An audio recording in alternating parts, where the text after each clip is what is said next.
வணக்கம், நான் உங்கள் எம்எஸ். கடலுலகத்தை காண மறக்காமல் நம்மளோட சேனலுக்கு சப்ஸ்கிரைப் பண்ணிக்கோங்க.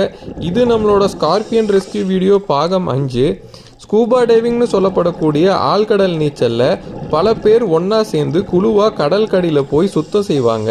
கடலில் அதிகமான பிளாஸ்டிக் குப்பைகள் சேரதுனால பல மீன்களுக்கு அதனால பல வகையான ப்ராப்ளம்ஸ் வருது.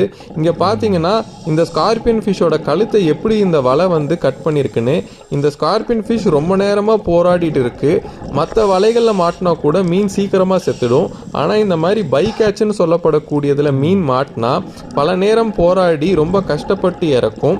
அதனால முடிஞ்ச அளவுக்கு கடல் கடியில் இருக்கிற பிளாஸ்டிக் குப்பைகள் மற்றும் இந்த மாதிரி மீன் வலைகள் எல்லாம் ஸ்கூபா டைவிங் பண்ணி மொத்தமாக கலெக்ட் பண்ணிட்டு மேலே குப்பையில் போட்டுருவாங்க.